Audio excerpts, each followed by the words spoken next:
Então, mas eu tentava aqui elencar tudo aqui do Marcos Vinícius, olha só. Bom, atleta medalhista olímpico, prata, voleibol, Los Angeles, tá fácil. Agora fala o que você falou da medalha de prata deles de Los Angeles antes do programa. Agora fala. Que vocês só ganharam a medalha porque fizeram boicote. Não,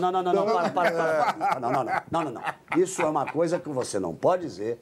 Isso é uma coisa. Tem milhões de pessoas assistindo lá. Não, você me perdoa porque eu não disse isso. Eu jamais disse isso.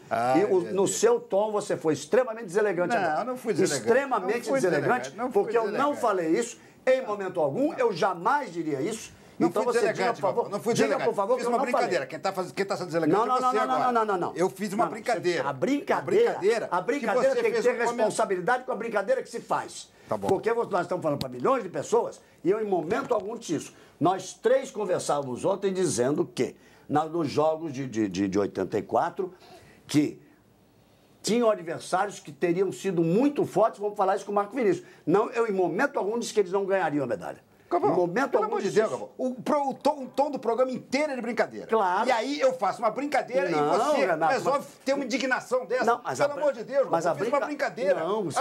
peraí, Faz uma brincadeira, mas não diga que eu disse que não ia ganhar. Mas não justifica essa tua indignação toda. Você poderia ter dito, era uma brincadeira, acabou. É uma brincadeira. Agora,